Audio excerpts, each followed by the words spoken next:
Good morning, everybody. It is Wednesday, April 9th, and this is your host, Spin Doc, welcoming you back to episode 2 of the Spin Zone. Hope everybody enjoyed the content that we had yesterday. Hope everybody got some information about some K props, about some baseball. So back again today, similar format. Got three pitchers that I want to talk to you about and go over and kind of deep dive into the metrics. Also, probably have a few sides and totals to kind of go over and review with you.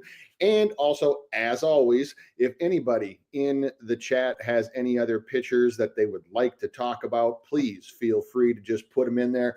We will make sure to get to them. So, let's just kind of dive right in about yesterday review. What did we learn? So the only official one that I gave out was Chris Sale. Line said that he would smack. He had a smack-ish start. Struck out the side in the first inning, and then Philadelphia got to him. And so, I always look at this as one of two things. Either one, we win and we go back and we kind of figure out, okay, this is what went right. This is what led to us winning. And when we don't win, the worst thing that any capper or anybody in really any walk of life, business, what have you, can do is that you don't learn from it. So I see it all the time on X, and this is kind of one of the things that I wanted to point out here today is, it's the fucking umpire, or why did the manager pull him, or why didn't he throw this? But you know what? That didn't happen. So we're not in control of those things. So we can control what we can control. And so what I like to do is I always go back, and I do this in VIP as well, is always do a post-mortem about, like, what did we see versus what actually happened. So kind of going back and taking Sale for an example. So Chris Sale had been at anywhere between a 5.5 to a 6.5 to start with. They jumped him to a 7.5 yesterday, which when books jump a pitcher that early, it typically indicates that they're going to have a good start. Now, if to start with, Sale didn't have like the worst start in the world. Again, he struck out the side in the first inning. But the thing that I'm noticing with Sale, I saw it in the first inning yesterday, and I'm seeing it here, is that normally he's a pitcher where in the early innings, Sale will not to pun it, but sail through with his velo. So his four seam fastball, he can get up in the high 90s. He doesn't do that early.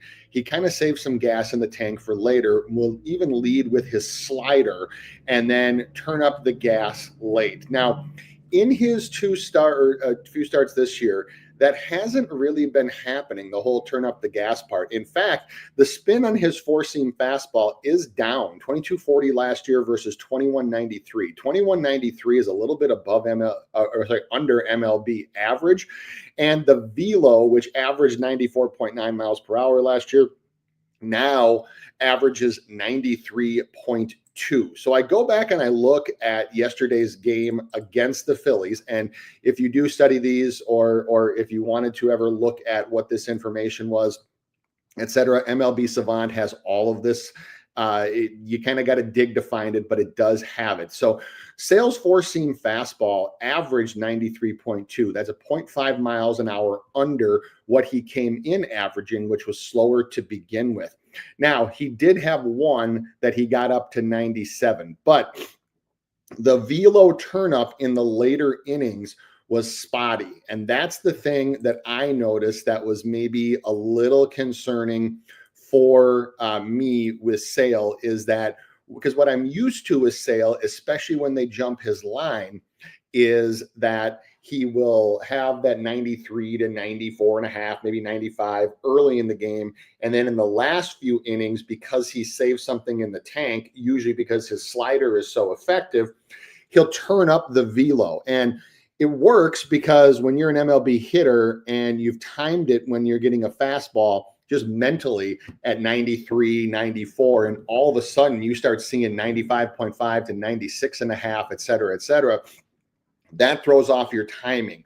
But that didn't happen last night. There were a few times where he turned it up, but he didn't turn it up on a regular basis. The other thing that I wanted to point out is that while the spin on his slider sales was up, the overall velo on that slider was down by about a mile an hour. And so you might think, okay, it's 1 mile an hour. Actually, anything 0.5 miles an hour or more, one way or the other, is very significant when it comes to pitchers. So I'm saying all this to show you the process that I use, because I'm a firm believer that there's value. There's obviously value in a win because you win money. There's value in a loss if you're willing to learn from it. If you want to bitch on X about how it's the umpire's fault or it's the manager's fault, or God bless it, I got hooked and it's just, oh well, it's just bad luck,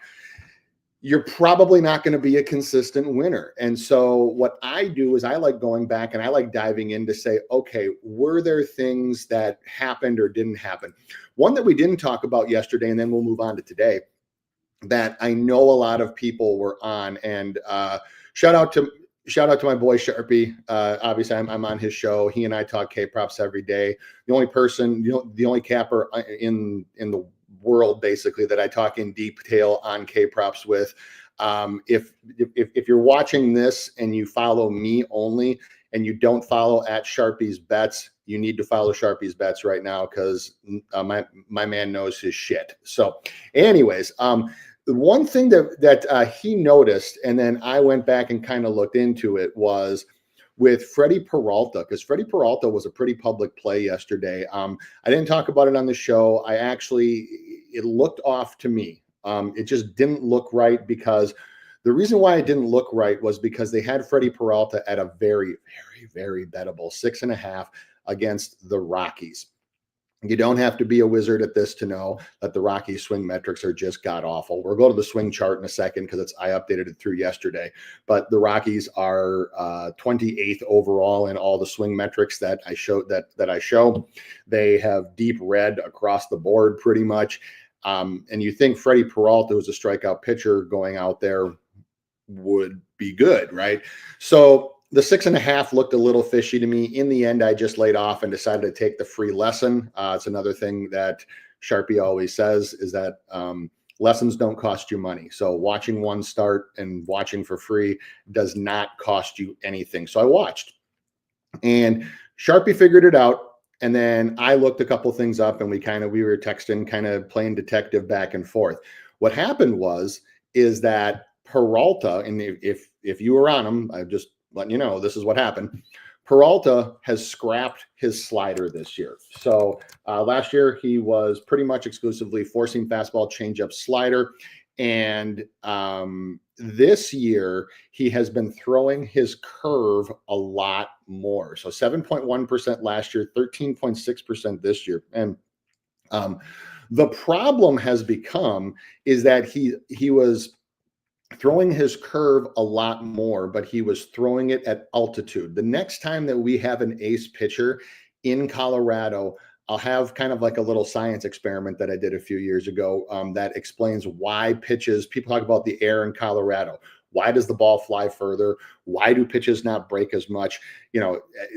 It's a thing and it happens, but I'm just telling you that there is a scientifically proven reason why it doesn't happen. But we're going to skip that today. But what was happening was Peralta was throwing his curve, wasn't coming anywhere close. It wasn't snapping over because he's not used to throwing it in that type of environment. And he got through about 4 or 5 innings and racked up his pitch count. He went fastball and slider almost exclusively towards the end of his start, but by that time his pitch count had racked up to a point where he pitched himself out of the game and only finished with 6. So little things like that is why I say go back, and every time, or on times where you think you have a great bet, like I'm really positive about this one, and then it doesn't win, Go back and do that post-mortem. And the reason why is because you will learn things. I didn't even think about the curveball thing with Peralta, even though I wasn't on him. I went back and looked and I saw it right away with Sale with the velo. So I'm going to be watching. I'm probably going to skip Sale his next start, no matter what he's at or who he's against. And the reason why is I want to see that velo, because that velo for his fastball, if he can't get his fastball above 94, he really becomes a two-pitch pitcher, and that doesn't lead to a lot of strikeouts, and books probably aren't going to adjust and get him into a spot where he needs to get strikeouts. So anyways, that's kind of the yesterday review in what we learned, but we are here today to talk about a whole bunch of, or three in particular, K props. And first, I will give a shout out to all those in the chat. Adams Digest, always with us. Good morning, my guy. Great to have you. Mom Who Bets, happy Wednesday to you. Always with us. Same thing with Mario. Good morning. Trying to rob FanDuel. I'm still trying to, man. Good morning to you as well. Cover Kings, I'll get to yours in just a bit, because I actually have some thoughts on that game. And Adams Digest, that's a high-level overview. Yep, for the pitchers to get the batter faster, so less break on breaking balls. Yep, less time for breaking balls to break. And good morning to Flow Creator. And like I said, Cover Kings, I see your two. I will get back to those when we go through the pitchers that I have here. So, all right, we will start off today. We actually have all these games are in the early to mid afternoon. So if you're watching this on replay, if depending on when you're watching it, just understand that these games are going to start relative. One of them is actually, I believe, the first game of the day. So we do have Senior Mitch Keller of the Pirates, who is striking people out at a 16.7 clip, and he gets the Cardinals today. This game kicks at 1:35 my time, but 12:35 p.m. Eastern time. On FanDuel, we have an over 4.5 of -126 and an under 4.5 of -102. So we went to it yesterday. You're going to see this pretty regularly. We're going to go to our swing chart here. These metrics are all updated through yesterday. So this is the most updated season swing metric. So we have a couple things with Mitch Keller. First thing is it's not projected anymore. It is an actual lineup. The Cardinals have decided to go with 4 lefties, 5 righties. You got Pegas back in the catcher spot, or staying in the catcher spot. You got pretty much the lineup that I expected here today. So these numbers aren't going to adjust pretty much any from what I projected. Not a lot of Ks for Keller against this lineup lifetime. 121 plate appearances. That's a really, really good number. That's a healthy number to baseline. Only 23 strikeouts, and that's across all starts everywhere at 19%. So you have a check mark for the under already. Next one is you have the Cardinals' overall K percentage against right-handed pitching. Limited sample of games, limited sample of plate appearances. They have faced all right-handed pitching this year 329 times, struck out 63 times for a K percentage of 19. For those that are wondering about like what a quote unquote good K percentage is, anything under 20 is very good. Well, for the hitter, not for the pitcher. This is for the hitters. Anything under 20 is very good. Anything in the 21 to 24, 24 and a half range is average. 25 to 26 and a half, 27 and a half, somewhere in that range is below average. Once you get over 30, then you're starting to get into the bad territory. Because if you think about, let's just say you get 3 plate appearances per inning, or most teams get about 3.5, that basically means that you're striking out once per inning. So you're just having a non-productive strikeout once per inning at that 30% plus mark, which is not very good. The 19% that the Cardinals are at mean that they probably have 1 strikeout every 2.5, or 2 1/3 innings. That's a pretty good number to have, because in baseball, when you make your outs, you hear a lot of talk about productive outs. And normally, unless it's like a swing and steal and it allows the guy to get to second base, whatever, normally a strikeout is almost never a productive out.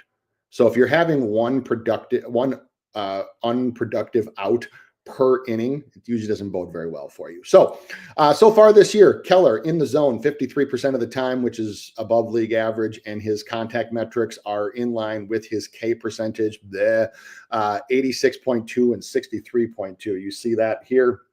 Both of those are below, or they're below pitcher average. So we have another check mark here for the under for Mitch Keller. What we also have is, and this is where these guys can come into play when you have a team like the Cardinals that swings below league average, 30.3 versus 31.6. And 67.7 versus 68.2. We have Lance Barksdale behind the plate. Umpires matter. I've talked about this over and over again. Lance Barksdale is a hitter-friendly umpire. Only averages 15.7 Ks. That's compared to a league average of 16 and a half-ish. And strikeouts can go down by as much as 5 to 7% when he is behind the plate. So real quick for those that are new to studying the whole umpire thing, I never use the umpire and say, well, this guy's behind the plate, so I have to take it. For example, Bill Miller is the most pitcher-friendly umpire in baseball. Looking at it and saying, well, Bill Miller is behind the plate. Oh my God, I have to take the over on this. Nope, that's not the case. But what I do see is you have a guy like Barksdale who does have a tight strike zone against a pitcher who doesn't strike a lot of guys out on this team or isn't striking guys out in general this year. And you have a team that doesn't swing a ton or below league average in the zone or outside of it. They make average contact when they do, which Keller allows above average contact. So all of this plays a factor for me. I go and I look because Keller does spend so much time in the zone. What I do is, and then I go and I look at the lineup here, and I don't see a whole lot of guys from this lineup that are under league average in zone contact. I do see Wilson Contreras is slightly under. I also see that Sagase, I actually forget how you say that name, Sagase. He is slightly under but has a limited sample size. And Mason Wynn at the bottom also is a little bit under. So we got 6 of 9 guys that are at or above league average in that zone contact, which is where Keller operates. Now, the other piece here is that I look at Mitch Keller and I look at not only the total history, but the history for the guys that are batting up top, because those are the guys he's potentially going to face 3 times. I see Nootbaar, 4 Ks and only 20 plate appearances. That's solid. I see Arenado, 4 Ks in 26 plate appearances. That's solid. That's a nice check mark. I see Contreras, 8 Ks in 23 plate appearances. That's not exactly what I want to see. So you can probably chalk him down for, he's probably a candidate to K. And then Burleson, 2 Ks in 13 plate appearances. So the only one up top in this lineup that I'm really overly concerned about is Contreras. And when I have that for my top 5, when I have one that I only have minor concerns about, and I have the other 4 that are overall either like dead spots, which the only dead spot that I see, the true dead spot in this lineup is Brendan Donovan, who is in the 3-hole today. He has never struck out against Keller in 20 plate appearances. So you can mark him down as pretty much a dead spot. His zone contact's above average. And I think that you can mark down Arenado as pretty much a dead spot. You can mark down Nootbaar as low potential for K. So in the top 5, we have 2 dead spots, we have 2 low potential for K, and we have 1 who's probably going to strike out. For a line of 4.5, that's a really, really good mix. Normally on a 4.5, I can't have any more than 1 guy in that top 4 who is like Contreras. And I usually don't look for more than 3 that I think, well, there's probably a 50-50 chance that he strikes out. I don't see that at all here. So the first official show play is going to be Mitch Keller on the under 4.5 strikeouts for today. And again, the best line that I saw, at least heading into this show, was -102 on FanDuel. I see Cover King saying, I wish we had Keller at under 5.5. See, I do, but I don't, because I think if you got him at under 5.5, I think that it would be so heavily juiced that, I mean, you could run your risk there. But I bet you'd be getting like minus 167, minus 170. I always look at it from the standpoint of I don't like to pay juice unless I think it's going to be necessary to win the play. So like guys that are on the edge of a 4.5 to 5.5. I'm not sure that Mitch is today because of what I talked about with that top five. But like I said, I can see Contreras striking out. I can see maybe one or two of the guys at the bottom of the lineup striking out. So then that gives you three. And then you think about in the dead spots that I talked about, he's got to get two of those guys that he doesn't get at a very high percentage. At a 50-50, almost even money prop, that's enough value to me. So the first official, so the show play today will be Mr. Mitch Keller at under 4.5. Adams Digest saying Brendan Donovan under 0.5 Ks is minus 115 on Bet 365. I like that look too. I mean, like I said, he's faced Keller 20 times over the years. 222 average, 300 or 444 slugging. He's got 4 hits, but he has never struck out. He hasn't struck out once to Mitch Keller. The other thing is Donovan is a lefty, and Keller has done better at striking out lefties than righties in the past, but has struggled this year to get lefties as well. So onward, we will go onward, and we will go to my guy. I love this guy. I love Big Jack. Jack Flaherty, big righty with a 2.38 ERA, 27.3% K percentage against the Yankees. This is at 1:10 p.m. With an over 6.5 at plus 102, and under 6.5 at minus 130. This line is set pretty correctly here.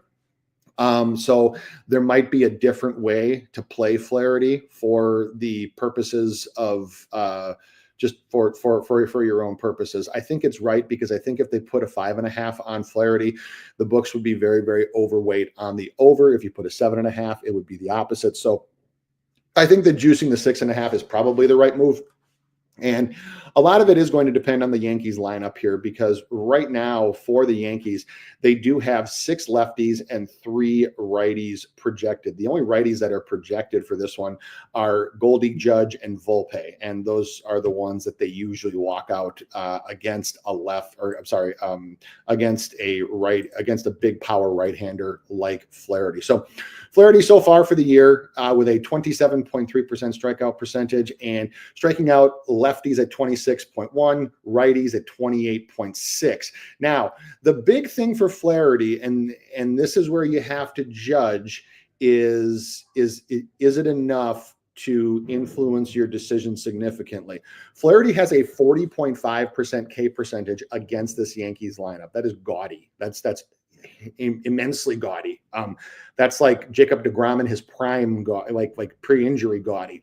The problem is it's 42 plate appearances, so you're probably talking about 2 starts, maybe 3, 2.5, somewhere around there against this Yankees lineup. We dig deeper into the lineup, and we see that there are a few guys that he's gotten more than a few times. So he has gotten Judge 3 out of 4 times. He's gotten Volpe 3 out of 5 times. He's gotten Goldie 4 out of 6 times. That's where I said it's kind of right at that point where they faced him enough to kind of know what he's about, and vice versa.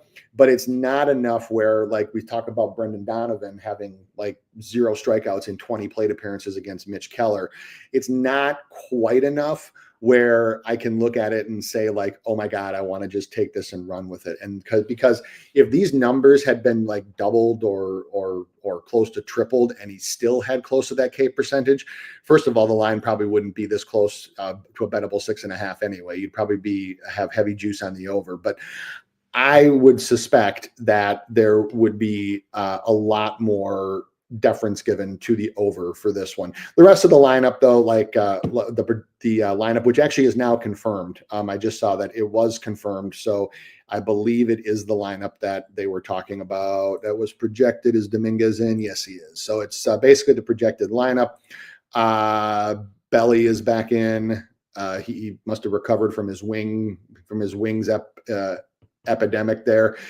He has 5 Ks in 17 plate appearances. So the potential for Flaherty to get these strikeouts is there. The potential for Flaherty to get these strikeouts is there. I look at Jack Flaherty and I look at how he's pitching for the year. The big thing with Flaherty has always been his fastball velo. So when he tailed off in the playoffs last year and kind of got touched up a little bit, it was primarily because he had after he was traded, he went to the Dodgers. It was the most innings he had ever pitched in a single season, even going back to like college and in the minor leagues by far.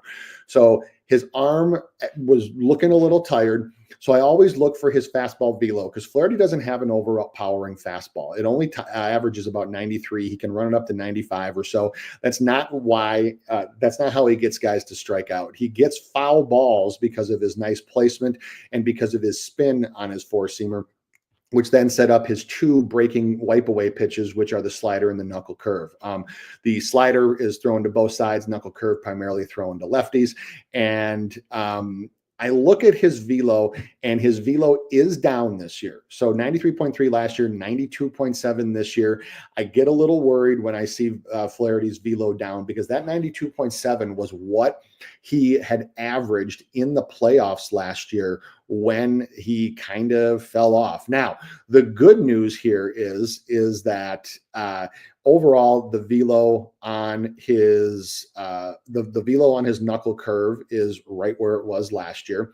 He's still got decent spin on it, but the spin is not quite as much as it was last year. So you're seeing a version of Jack Flaherty that is somewhere in between the guy that kind of fell off towards the end when his arm got tired and the guy that was absolutely dominant. And people were talking about like this was an amazing signing and got traded to the Dodgers. His biggest trade chip in at the midpoint of the year. So he's somewhere in between. And that's where I get a little worried. I get a little worried about this 6.5, even at the plus money, because these Yankees there's a couple of things from a swing perspective. Number one is, as you can see, they are being very, very patient. So they're being patient and they're not chasing 28.9%. Now the 55.7% being way under in swing in chasing.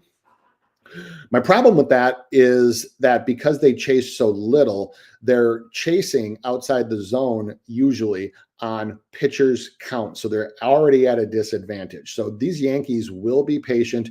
And for all the talk about, their torpedo bats and how they're blasting the ball, et cetera, they are being patient and taking pitches. So that 55.7%, had they actually swung a little bit more early in counts, it probably would be a little more, because when you get down in an 0-2 or in a 1-2 hole, you get pitchers sometimes throwing uncompetitive pitches or even pitches that look like they're strikes and then just drop off the table, and it can force you to swing. So Flaherty can do that.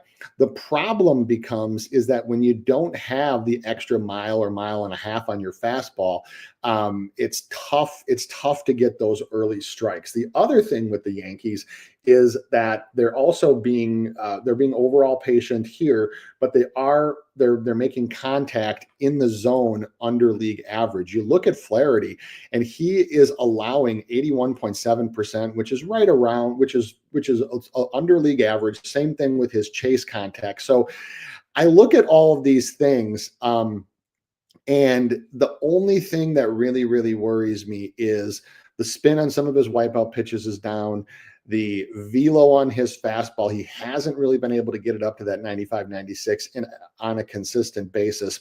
And so with that's what makes taking a 6.5 hard. What I think you can do, though, if you wanted to, is to find somebody else that you like and to parlay a 5.5 over 5.5 or 6+, depending on what your book is, with something else you like to get at plus money. So if there's anything else on the board that you like that maybe you're on the fence about, if it's going to go over that number, you can take it down one and pair him with Flaherty. And I think that that might make for a pretty decent parlay, because most of the numbers that I'm running on Flaherty here do have him coming up right around the 6 mark. I have 7 in some spots. It will also depend on how deep he goes, because right now, Flaherty's outs prop, it was at 16.5. I'm gonna see if it's still there, but so basically projecting him to go 6 innings, and that would mean that he would need a couple innings with more than one strikeout per inning. Can he get it against this lineup? He can. My concern is that if he doesn't get it early, with the drop in the velo on his fastball, is he going to be able to pick that up late? So, and his outs actually got dropped. His outs got dropped too. He was at a 17.5. He's now at a 16.5. Hits and earned runs are right where they should be, as are the walks. So that's why I think that the 6.5 is probably a little too high for my taste. I do see that it's trending right at even money on most books. Caesars does have it slightly juiced. It's not exactly that it's a terrible play, but I also wouldn't take Flaherty personally. I wouldn't take Flaherty up in a situation like this to try to get better plus odds. Like I said, I'd probably drop him down to 6, maybe over 5.5, whatever, and then just pair him with somebody that you also like to go one below. So that would be Flaherty. Last for the show, last but not least, is Hunter Brown. Hunter Brown of the Astros with a 3 even ERA, striking people out at a 33.3% clip. He gets the Mariners at 3:10 p.m. We have an over 6.5 at -138 with an under of +108. That is the most recent line. And let's see if it moved. Nope, it has not on FanDuel. Okay, so if you're in here in VIP, you probably already know what I'm about to say. If you're not, I'll educate you on this little thing that I call, it's this beautiful island that I put teams on, and it's called No Under Island. And the reason why No Under Island exists is because there are some teams where it doesn't make a difference who's pitching. It doesn't make a difference who's doing what, who's in the lineup. I don't care. Their overall swing metrics are so poor and so potentially bad that you can't take an under on them. Is that it's either over or it's nothing. Now you look at the Mariners swing metrics for this year, and I'll come back to those in a second, and they don't look too bad on the surface, but I'm going to go deeper. Teams right now that are on No Under Island are a lot of the teams that are down here. Astros aren't there yet. The Twins are on No Under Island for sure, which pains me because they're my team. The Rockies have been on No Under Island for the better part of 3 years. And the Pirates started the year on No Under Island. They're making a case to get a temporary reprieve from it. They're not there yet. But you look at the Mariners, and overall, you see they're 13th in the overall swing metrics. But the problem becomes is that is this right here, their zone swing versus their zone contact. Now, they swing 72.2%, so 4% above league average in the zone. And they have the worst zone contact in the league. Think about that one. You swing 5, and you think about how many times a team swings over the course of a game. Average MLB game is 37, 38 plate appearances. Average number of swings per plate appearances is usually about 2.5 to 3. So you have 3 plate appearances and all those swings, and they are still the worst team swinging the bat in Major League Baseball in the zone. Now, how does this correlate? Well, Mr. Hunter Brown does have he is in the zone right at league average. The big thing with Hunter Brown, though, is his zone contact this year, especially with the velo that he has on his fastball, is absolutely elite. 71.2% zone contact of the pitchers going today that have enough metrics to make it usable for me. He has the lowest zone contact allowed, for sure this year and almost over the last 2 seasons. So an absurd zone contact rate against the team that doesn't make contact in the zone. Now, what you also have is 82 plate appearances against the Mariners projected lineup, which right now is 5 lefties and 4 righties. And I would be surprised if they go with anything else. So you have 82 plate appearances, 29 Ks for 35.4% strikeout rate. The reasons like this are why I put teams on no under island, because if you're going to swing that much in the zone, if you're going to be a top 5 swinging team in the zone and you're going to be the worst team in the zone for contact by like a country mile, it's really hard for me to take an under on you ever. And Hunter Brown gets swings and misses in the zone. In fact, the velo on his stuff this year has overall increased. The other thing that the last game started, I was watching him was they were actually talking about how he was actually complaining because they were talking with him about how his four-seam fastball velo is up from 96 to 97.7. He's actually hit 99 multiple times on the gun this year. And the first thing that he said is, yeah, but I've never hit 100 in a game, and that irritates me. So this kid is a gamer, and he talked about how he wanted to not only increase his velocity, but also increase his control. Because the one thing Hunter Brown had a tendency to do in seasons past is walk himself out of games. And that's important against the Mariners because you can see by their chase rates, they don't chase as much as other teams. So 31.2 compared to 31.6. They're also walking this year at a 12.4% clip against right-handed pitchers. So the walks are important, and it can rack up for a pitcher like Brown. But he has really improved his walk percentage.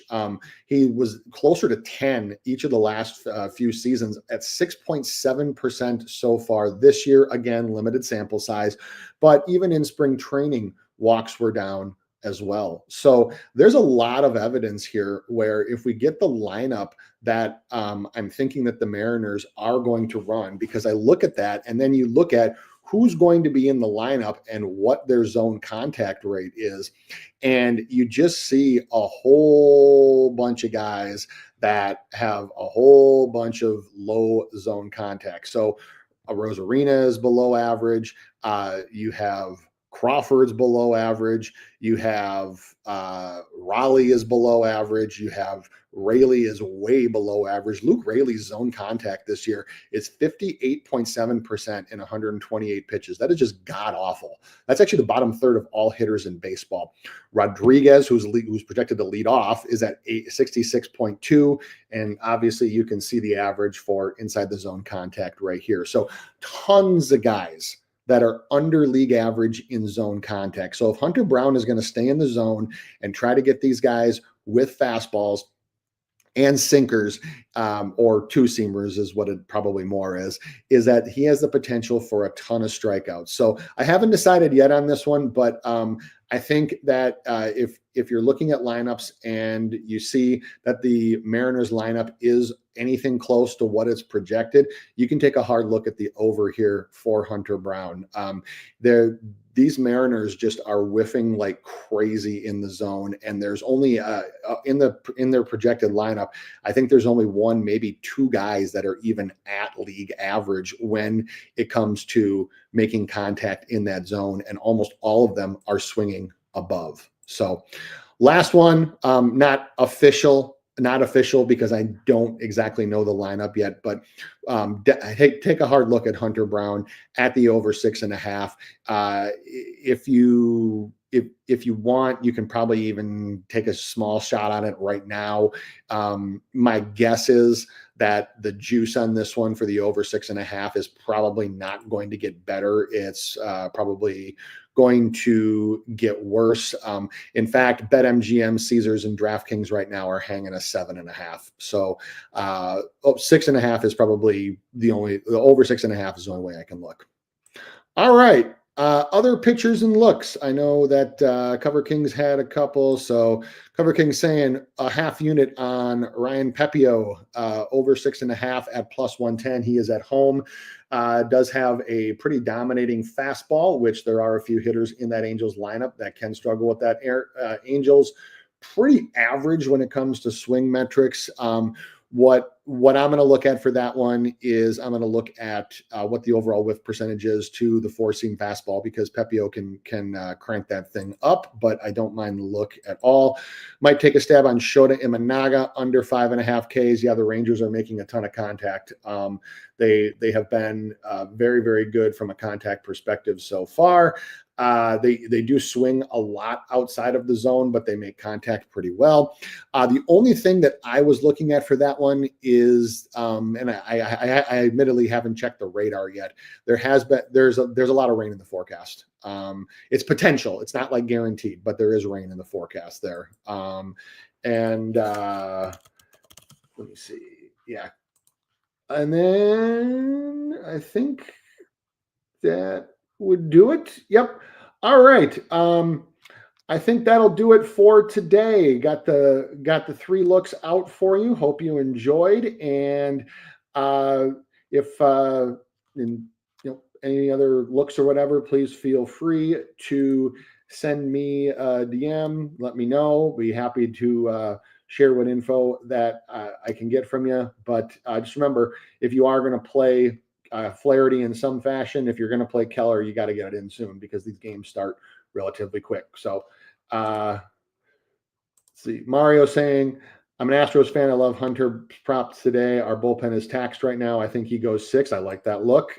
His outs right now are projected at a heavily juiced over 17.5. So that would indicate that actually correlates 100% with what Mario is saying right now. 100%. Because the heavily juiced 17.5 means that they think he's going 6. So if you're going 6, then you need 1 inning really you need to strike out you need to average 1 K an inning and have a guy who strikes out 1 inning with 2 strikeouts. So Hunter Brown can easily do that with the zone contact disparity in this lineup. So thank you all for joining. Back tomorrow, same time, same thing. Same format, and give you some more pitching props, give you some more plays. The other thing is, these aren't official, but a couple sides and totals that I was looking at for today. I think that you can, I think that the Astros money line can make sense. I normally don't like paying juice for a road divisional team this early in the season, but the line movement on it leads me to believe that the Astros are more likely than not to win this game. The other one, from a plus money standpoint or close to even money standpoint, that I don't mind, is really nothing to do with strikeout props, but I rarely ever pick them, especially this year. But given the matchup today, I do think that my Twins can get a W today. So you're getting them close to even money. That one can make sense from a totals perspective. Tonight, I think that, it's cliche to say an over in Coors, but there's a lot of indications that there's going to be some runs scored out there tonight. So especially when you have 59% of the bets, but 70% of the money on the over 10.5 out there, which is what it opened at, hasn't moved yet.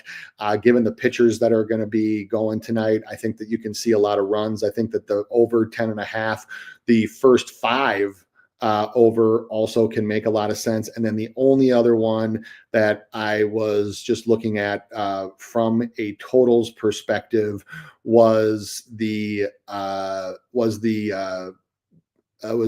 and Mets. This one kicks off pretty early today. There's indications that potentially both starters are going to have a pretty good game today. This game, despite tons of money coming in on the over, tons of bets coming in on the over. This one has dropped from 7.5 to 7. And based on where the pitching stuff is set at, I would tend to agree there. So Marlins Mets under 7 or under 7.5 would be another look that I think that you can use in whatever you're doing. So that's all for today. I'll have more sides and totals for you. 3 more pitchers tomorrow. Best of luck if you are tailing, and we'll see you then.